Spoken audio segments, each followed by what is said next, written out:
नमस्कार विद्यार्थी मित्रांनो, अभ्यास मित्र परिवारामध्ये तुम्हा सर्वांचं स्वागत आहे. मित्रांनो, नुकतीच काय झालेली आहे तर वनरक्षक भरतीची जी काही जाहिरात आहे ती आलेली आहे आणि मग या वनरक्षक भरतीविषयी जी काही संपूर्ण माहिती आहे, म्हणजेच काय तर मग वयोमर्यादा काय लागते, यासाठी शारीरिक पात्रता काय आहे, शारीरिक गुण जे आहेत ते कशा पद्धतीचे दिले जातात, नेमका या वनरक्षक भरतीचा अभ्यासक्रम काय आहे, नेमकं काय वाचावं लागणार आहे आपल्याला, त्याचबरोबर परीक्षेचं या स्वरूप कसं असणार आहे, पात्रता काय असली पाहिजे आपल्याकडे आणि निगेटिव्ह मार्किंग सिस्टीम आहे का याला, या सर्व प्रश्नांची तुमच्या उत्तरं जी आहेत ती या एकाच व्हिडिओच्या माध्यमातून तुम्हाला मिळणार आहेत. त्यासाठी हा व्हिडिओ जो आहे तो तुम्हाला शेवटपर्यंत बघायचा आहे. या वनरक्षक पदाविषयी किंवा या भरतीविषयी सर्व माहिती तुम्हाला या एकाच व्हिडिओमध्ये मिळणार आहे. चला सुरुवात करूयात व्हिडिओला. तत्पूर्वी विद्यार्थ्यांसाठी जर आपण बघितलं तर आपण एक बॅच घेऊन आलेलो आहोत, ज्या बॅचचं नाव आहे मी वनरक्षक बॅच. ठीक आहे, लक्षात ठेवा, वनरक्षक भरती पदासंदर्भातली महत्त्वाची ही बॅच आहे आपली मी वनरक्षक नावाची बॅच आहे, ज्यामध्ये ॲडमिशन जे आहेत ते 10 जून पासून सुरुवात होणार आहे ॲडमिशनला. ठीक आहे, प्रवेश कधीपासून 10 तारखेपासून प्रवेश सुरू होणार आहे. त्याचबरोबर फीस जर आपण बघितली तर फक्त 999 रुपयाला तुम्हाला हा कोर्स जो आहे तो जॉईन करता येणार आहे. त्यासाठी आपलं अभ्यास मित्र नावाचं तुम्हाला ॲप्लिकेशन जे आहे ते इन्स्टॉल करून ठेवायचं आहे. जर अधिक बॅचवर इन्फॉर्मेशन हवी असेल तर खाली नंबर सुद्धा दिलाय तुम्हाला, त्या नंबरवर सुद्धा तुम्ही कॉल करू शकता. ठीक आहे, मी वनरक्षक ही बॅच जी आहे ती आपण घेऊन आलेलो आहोत. तत्पूर्वी आता सुरुवात करूयात, जी काही पदाविषयी सर्व माहिती आहे ती अभ्यासूयात. बघा, सर्वात आधी आहे ही जाहिरात, लक्षात ठेवा. ठीक आहे, जाहिरात जी आहे ती तुम्हाला या ठिकाणी आजच ही जाहिरात त्या ठिकाणी आपल्या समोर आलेली आहे. मग याविषयी आपण बघूयात पुढे. मग अर्ज करण्याची काही पद्धत आहे किंवा यामध्ये तुम्हाला वेतन जे आहे ते किती मिळणार आहे ते आपण सुरुवातीला बघून घेऊयात. आता अर्ज जी काही प्रणाली आहे ती तुम्हाला कशा पद्धतीची आहे तर ऑनलाईन अर्ज करायचे आहे. ठीक आहे, ऑफलाईन नाही आहे, ऑनलाईन पद्धतीने हे अर्ज जे आहेत ते कधीपासून सुरुवात होणार आहे तर 10 तारखेपासून. लक्षात ठेवा, 10 जून पासून हे जे काही ऑनलाईन अर्ज आहेत ते भरायला त्या ठिकाणी सुरुवात होणार आहे.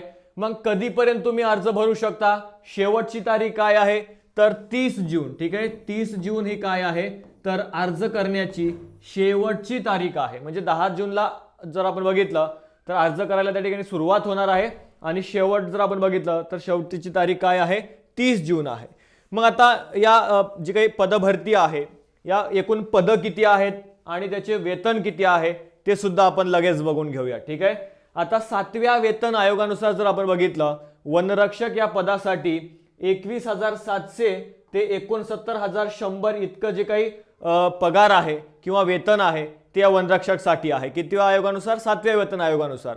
आणि एकूण पदं किती आहेत मग तर 2138. किती? 2138 पदं जी आहेत ते या ठिकाणी या जाहिरातीमध्ये आपल्याला नमूद करण्यात आलेले आहेत. म्हणजे पदं खूप मोठ्या प्रमाणामध्ये आहेत आणि ही चांगली संधी आहे आणि या संधीचा आपल्याला काय करायचं आहे तर फायदा करून घ्यायचा आहे. त्यासाठी महत्त्वाचं आहे. ठीक आहे, पुढे बघा, शैक्षणिक पात्रता तुमच्या अंगी काय असली पाहिजे तर लक्षात ठेवा, शैक्षणिक पात्रता जर आपण बघितलं तर उमेदवाराने उच्च माध्यमिक शालांत प्रमाणपत्र परीक्षा, म्हणजे तुम्ही काय 12वीची परीक्षा उत्तीर्ण असलं पाहिजे. मात्र काय तुम्ही विज्ञान विषय तरी त्या ठिकाणी तुमचा असला पाहिजे 12वीच्या वर्षाला, किंवा गणित किंवा भूगोल किंवा अर्थशास्त्र यापैकी किमान एक तरी विषयामध्ये तुम्ही काय तर 12वी उत्तीर्ण त्या ठिकाणी केली पाहिजे. म्हणजे 12वीला तुम्हाला जर आपण बघितलं तर आपले जे काही अभ्यासक्रम असतो किंवा जे विषय असतात त्या विषयामध्ये विज्ञान, गणित, भूगोल, अर्थशास्त्र यापैकी कोणताही जरी विषय असला तुमचा तर त्या ठिकाणी तुम्हाला या पदासाठी अर्ज करता येतो.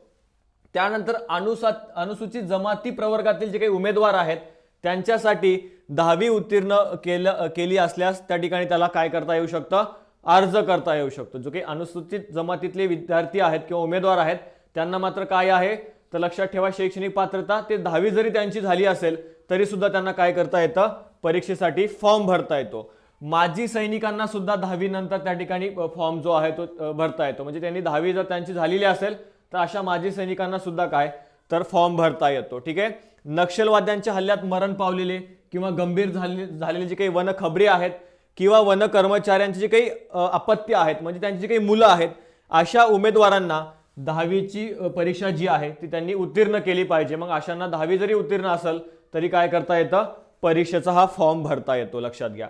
मग अर्ज स्वीकारण्याचा अंतिम दिनांक सदर अर्हता जी आहे ती तुमच्याकडे असणं अपेक्षित आहे. म्हणजे तुम्ही काय करा, तर हे जी काही पात्रता आहे ही तुमच्या अंगी असली पाहिजे.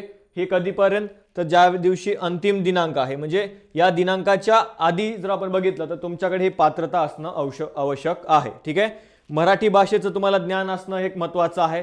तुम्हाला काय करता आलं पाहिजे, लिहिता आलं पाहिजे, वाचता आलं पाहिजे आणि बोलता आलं पाहिजे. हे सर्व आपल्याला त्या ठिकाणी जमतं. मग असे उमेदवार काय करू शकतात, तर या पदासाठी अर्ज करू शकतात. ठीक आहे.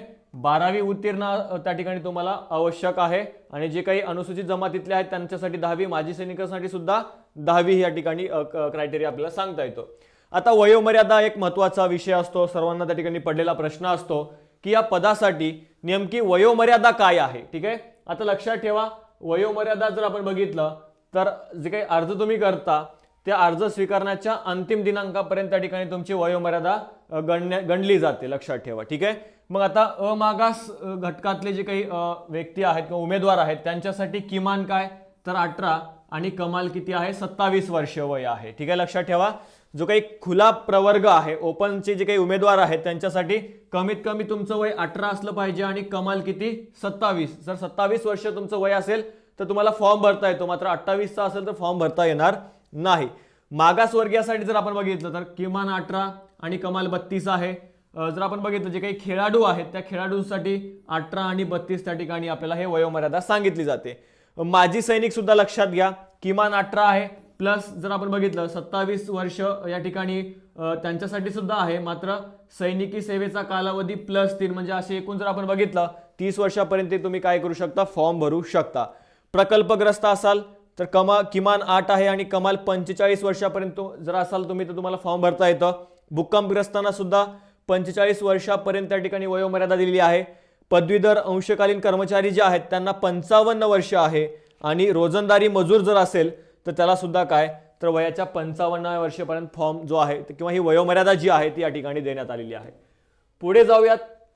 मग आता हे पद जर आपण बघितलं तर काय आहे, वनरक्षक आहे. रक्षा करायची आहे तुम्हाला. मग त्यासाठी तुमच्या अंगामध्ये जर आपण बघितलं काही तुमच्या शारीरिक पात्रता सुद्धा असणं गरजेचं आहे. ठीक आहे. जर आपण बघितलं तुमची उंची चांगली असली पाहिजे, त्याचबरोबर जर आपण बघितलं तर या ठिकाणी जो काही छातीचा घेर असला पाहिजे. ह्या गोष्टी काय आहेत, तर या पदासाठी काही निकष तुम्हाला पूर्ण करावे लागतील. मग कोणते कोणते निकष पूर्ण करावे लागतील, तर बघा लक्षात घ्या, तुमची जी काही उंची आहे, ठीक आहे, उंची किती सेंटीमीटर असली पाहिजे. पुरुषांसाठी 163 सेंटीमीटर उंची त्या ठिकाणी महत्वाची आहे.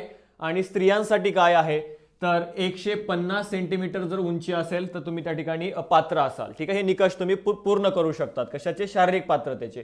त्याचबरोबर बघा छातीचा घेर जर आपण बघितला तर न फुगवता तुमची छाती जी आहे ती 79 सेंटीमीटर असली पाहिजे आणि फुगवून किती सेंटीमीटर, 84 सेंटीमीटर त्या ठिकाणी पाहिजे. आणि त्याचबरोबर वजन सुद्धा त्या ठिकाणी महत्वाचं आहे. वैद्यकीय मापनानुसार उंची आणि वयाच्या योग्य प्रमाणामध्ये तुमचं काय पाहिजे, तर वजन सुद्धा पाहिजे. ठीक आहे. मुलींसाठी सुद्धा वैद्यकीय मापनानुसार उंची आणि वयाचा योग्य प्रमाणपत्र तुमच्याकडे त्या ठिकाणी असणं गरजेचं आहे. तसेच या ठिकाणी बघा अनुसूचित जमातीतील उमेदवारांसाठी एक वेगळी त्या ठिकाणी तरतूद आहे किंवा त्याच्यामध्ये शिथिलता आपल्याला पाहायला मिळते. मग या अनुसूचित जमातीतील उमेदवारांसाठी पुरुषांसाठी काय आहे, 152 सेंटीमीटर त्या ठिकाणी उंची असणं गरजेचं आहे. आणि महिलांसाठी किंवा स्त्रियांसाठी जर आपण बघितलं तर 145 सेंटीमीटर असणं गरजेचं आहे. अनुसूचित जमातीतला जो काही उमेदवार आहे त्याचा छातीचा जर आपण घेर बघितला न फुगवता 79 आणि त्या ठिकाणी फुगवून काय आहे, 84 आहे. मग यांना सुद्धा वजनाचं जे काही प्रमाण आहे, योग्य प्रमाण जे आहे ते त्या ठिकाणी असणं गरजेचं आहे. म्हणजे उंची आणि तुमचं वय यामध्ये काय केलं जातं तर त्या ठिकाणी तुलना करून जे काही वजन लागतं ते त्या ठिकाणी असणं गरजेचं आहे. आता परीक्षा शुल्क सुद्धा महत्वाचं आहे. जर आपण बघितलं बाकीच्या जे काही परीक्षा असतात त्या परीक्षांपेक्षा खूपच आपल्याला काय पाहायला मिळतो, इथं शुल्क पाहायला मिळतो. जर आपण बघितलं काय आहे तर 1000 रुपये इतके जे काही परीक्षा शुल्क आहे तो आपल्याला इथं भरावा लागणार आहे. बरेचसे विद्यार्थी काय करतात तर परीक्षेचा शुल्क जो आहे तो जास्त आहे त्यामुळे फॉर्म भरत नाहीत. असं करू नका. वर्षातून किंवा 2-3 वर्षातून एकदा ह्या जाहिराती येत आहेत आणि त्याही मोठ्या मुश्किलीनं येत आहेत. आपली ह्या परीक्षा त्या ठिकाणी पाहतायत. मग अशा वेळी काय करायचंय तुम्हाला, तर फॉर्म भरायचा आहे. ठीक आहे. परीक्षा शुल्क लक्षात घेऊ नका. तुम्हाला काय करायचं आहे, फॉर्म भरायचा आहे. मागास वर्गातल्या जर आपण बघितलं उमेदवारांसाठी फीस किती आहे, 1000 रुपये आहे. आणि मागासवर्गीय असतील, माजी सैनिक असतील, अनाथ असतील यांच्यासाठी जर आपण बघितलं तर किती आहे 900 रुपये इतका परीक्षा शुल्क आपल्याला त्या ठिकाणी भरावा लागणार आहे. ठीक आहे, अर्ज भरण्यासाठी हा प्रवेश शुल्क जो आहे तो आपल्याला त्या ठिकाणी भरावा लागणार आहे. पुढे बघा परीक्षेचं स्वरूप कसं असेल तर ऑनलाईन अर्जातील माहितीनुसार पात्र ठरलेल्या उमेदवारांची जी काही चाचणी आहे ती किती मार्कची असणार आहे 120 गुणाची तुमची परीक्षा असणार आहे. आणि यासाठी प्रश्न किती असणार आहेत 60 प्रश्न असणार आहेत.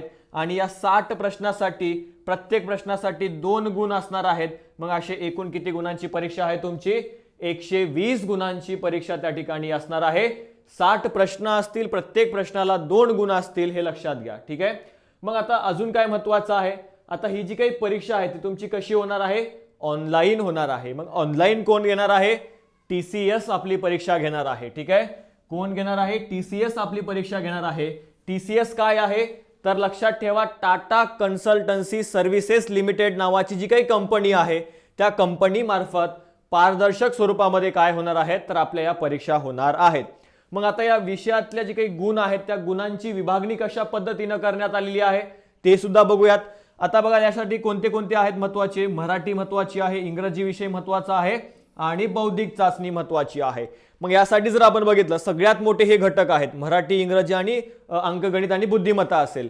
मग आता मराठीसाठी किती गुण आहेत 30 गुण आहेत, इंग्रजीसाठी किती गुण आहेत 30 गुण आहेत, सामान्य ज्ञान जीकेचा जो सुद्धा महत्वाचा भाग आहे याच्यामध्ये जीके किती मार्कासाठी आहे 30 मार्कासाठी आहे. आणि बुद्धिमत्ता आणि अंकगणित सुद्धा किती मार्काचा 30 मार्कासाठी आहे. मग एकूण 120 गुण आहेत आणि 60 प्रश्न असतील, लक्षात ठेवायचं आहे. प्रत्येकाचे किती 15-15 प्रश्न त्या ठिकाणी असणार आहेत.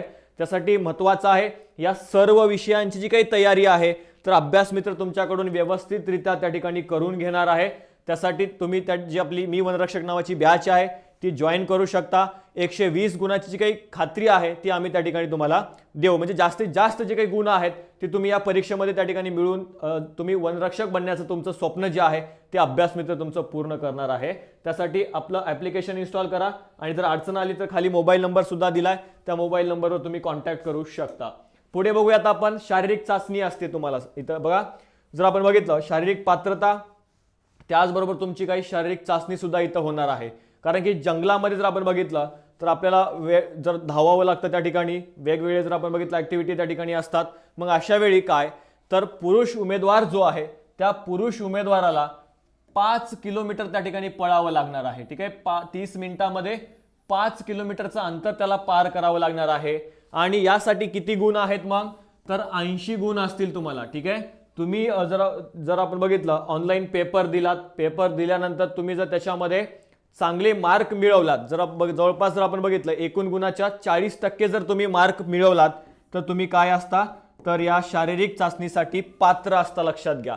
मग शारीरिक चाचणीमध्ये 5 किलोमीटर तुम्हाला धावावं लागतं आणि 5 किलोमीटर जर आपण बघितलं 30 मिनिटांमध्ये धावावं लागतं आणि यामध्ये गुण किती आहेत 80 गुण आहेत. मग आता तुम्ही किती मिनिटांमध्ये धावता यानुसार सुद्धा तुम्हाला गुण त्या ठिकाणी दिले जातात. ठीक आहे, मग जर तुम्ही 17 मिनिटं किंवा त्यापेक्षा कमी वेळामध्ये हे 5 किलोमीटरचं अंतर जर पार केलात तर तुम्हाला किती गुण मिळू शकतात तर तुम्हाला 80 पैकी 80 गुण मिळू शकतात. मित्रांनो लक्षात ठेवा 80 पैकी 80 गुण तुम्हाला जर तुम्ही 17 मिनिटं किंवा त्यापेक्षा कमी कालावधीमध्ये कमी वेळेमध्ये जर त्या ठिकाणी हे अंतर पूर्ण केलं तर तुम्हाला 80 गुण मिळणार आहेत. मग आता 17 मिनिटापेक्षा जास्त आणि 18 मिनिटापेक्षा कमी जर पळालात तर त्या ठिकाणी 70 मार्क मिळतील. 18 मिनिटापेक्षा जास्त आणि 19 मिनिटं किंवा त्यापेक्षा कमीमध्ये जर तुम्ही धावलात तर 60 आहेत. मग पुढे हेच जर आपण प्रमाण बघितलं जर तुम्ही 29 मिनिटापेक्षा जास्त परंतु 30 मिनिटं किंवा त्यापेक्षा जर कमी तुम्ही धावलात तर मित्रांनो तुम्हाला 0 गुण मिळणार आहे. त्यामुळं जितकं कमी वेळ तुम्ही लावाल धावण्यासाठी किंवा कमी वेळेमध्ये अंतर पूर्ण कराल तितके अधिक गुण तुम्हाला याच्यामध्ये मिळणार आहेत. त्यासाठी तुम्हाला अभ्यासाबरोबरच तुम्हाला ग्राउंड सुद्धा व्यवस्थित करायचं आहे. म्हणजे रनिंग जी आहे ती सुद्धा व्यवस्थित करायची आहे. जर तुमच्या भागामध्ये डोंगर वगैरे असतील तर त्या डोंगराने धावा. ठीक आहे, डोंगरावर त्या ठिकाणी धावण्याचा सराव करा. मग ज्या वेळेस तुम्हाला त्या ठिकाणी सपाट जमिनीवर त्या ठिकाणी परीक्षेनंतर धावावं लागेल त्यावेळेस निश्चितच तुम्ही काय कमी वेळेमध्ये हे अंतर जे आहे ते त्या ठिकाणी पूर्ण करू शकाल. ठीक आहे, त्यासाठी ज्या ठिकाणी चढ आहे अशा ठिकाणी धावण्याचा सराव करा. निश्चितच तुम्ही काय करू शकता तर हे जास्तीत जास्त गुण जे आहेत ते मिळवू शकता. आता इथं महिला उमेदवारांसाठी सुद्धा जर आपण बघितलं तर यांच्यासाठी थोडीशी वेगळी तरतूद आहे. ठीक आहे. आता महिला उमेदवार ज्या आहेत त्यांच्यासाठी काय आहे क्रायटेरिया, तर त्यांना बघा किती किलोमीटर धावायचं आहे, 3 किलोमीटर धावायचं आहे आणि किती वेळेमध्ये, 25 मिनिटामध्ये 3 किलोमीटर हे अंतर त्यांना पूर्ण करायचं आहे. मग त्या जर 12 मिनिटं किंवा त्यापेक्षा कमी कालावधी वेळेमध्ये हे अंतर पूर्ण केलं तर त्यांना किती मिळणार आहेत, 80 गुण. तुम्हाला किती गुण मिळू शकतात, तर मुलींना 80 गुण मिळू शकतात. मग जर 12 मिनिटापेक्षा जास्त आणि 13 मिनिटं किंवा त्यापेक्षा कमी मिनिटामध्ये हे 3 किलोमीटर जर अंतर तुम्ही पूर्ण केलात तर तुम्हाला किती गुण मिळतील, तर तुम्हाला 70 गुण मिळतील. लक्षात ठेवा, 13 मिनिटं पेक्षा जास्त परंतु 14 मिनिटं किंवा त्यापेक्षा कमी वेळेमध्ये जर तुम्ही हे अंतर पूर्ण केलं तर तुम्हाला किती मिळणार आहेत गुण, तर तुम्हाला 60 गुण मिळणार आहेत. लक्षात ठेवा, जर आपण बघितलं या ठिकाणी या शेवट जर आपण बघितलं काय आहे, 24 मिनिटपेक्षा जास्त परंतु 25 मिनिटं किंवा त्यापेक्षा कमी मध्ये जर धावाल तर तुम्हाला 0 मिळेल. मग सेम जर आपण बघितलं काय आहे, तुम्ही जितका कमी वेळ लावाल तितके अधिक गुण तुम्हाला मिळणार आहेत. त्यासाठी तुम्हाला सुद्धा काय करायचं आहे, व्यवस्थित सराव करायचा आहे. ठीक आहे. धावायला रोज जायचं आहे सर्वांनी, त्या ठिकाणी रनिंग रोज करायची आहे. त्यामुळेच काय तर जास्तीत जास्त मार्क्स सुद्धा तुम्हाला मिळणार आहेत. थेरीचा सुद्धा अभ्यास करा आणि तुम्हाला ग्राउंड सुद्धा व्यवस्थित करायचं आहे. ठीक आहे. तर ह्या गोष्टी यातल्या महत्त्वाच्या आपल्याला त्या ठिकाणी सांगता येतील. 25 मिनिटांमध्ये 3 किलोमीटर धावू न शकणारी जी काही महिला उमेदवार असेल त्यांना काय करण्यात येईल, भरती प्रक्रियेमधून बाद करण्यात येईल. मित्रांनो लक्षात ठेवा, 25 मिनिटांमध्ये तुम्हाला या ठिकाणी जर आपण बघितलं जास्तीत जास्त अंतर पार करणं गरजेचं आहे. जर 3 किलोमीटरमध्ये 25 मिनिटांमध्ये तुमचं 3 किलोमीटर धावून जर झालं नाही तर तुम्ही काय होऊ शकता, तर बाद होऊ शकता. हे लक्षात घ्यायचं आहे. पुढे बघू. यस, तर अशा प्रकारे जर आपण बघितलं तर ह्या जे काही संपूर्ण माहिती आहे या पदाविषयीची ती आपण या व्हिडिओच्या माध्यमातून अभ्यासलेली आहे. जर तुम्हाला अजून काही इन्फॉर्मेशन हवी असेल तर खाली नंबर सुद्धा दिलाय. या नंबरवर तुम्ही कॉल करू शकता, आम्हाला कॉन्टॅक्ट करू शकता आणि आमच्यासोबत संपर्क सुद्धा साधू शकता. जर तुम्हाला काही अजून डाऊट असतील तर तुम्ही कमेंटमध्ये सुद्धा विचारू शकता, तिथं सुद्धा आम्ही तुम्हाला त्या ठिकाणी उत्तरं देऊ. ठीक आहे. तर बॅचेस सुरुवात होणार आहे 10 जून पासून. जर आपण बघितलं तर या बॅचच्या ऍडमिशन प्रोसेस जी आहे ती सुरू होणार आहे. 10 ते 15 काय असेल तुमची ऍडमिशनची कालावधी असेल आणि 16 तारखेपासून तुमचे लेक्चर जे असतील ते सुरू होतील. लेक्चर जे आहेत ते रेकॉर्डेड आणि लाईव्ह स्वरूपामध्ये तुम्हाला दिले जातील. त्यासाठी बॅच सुद्धा आपली महत्त्वाची आहे. परिपूर्ण तयारी तुमची इथं करून घेतली जाईल. त्यासाठी बॅच नक्कीच जॉईन करा, फायदा होणार आहे. आणि हा व्हिडिओ जर तुम्हाला आवडला असल्यास लाईक करा, शेअर करा आणि सबस्क्राईब करा. आणि अशाच नवीन नवीन व्हिडिओसाठी पाहत राहा अभ्यास मित्र. धन्यवाद.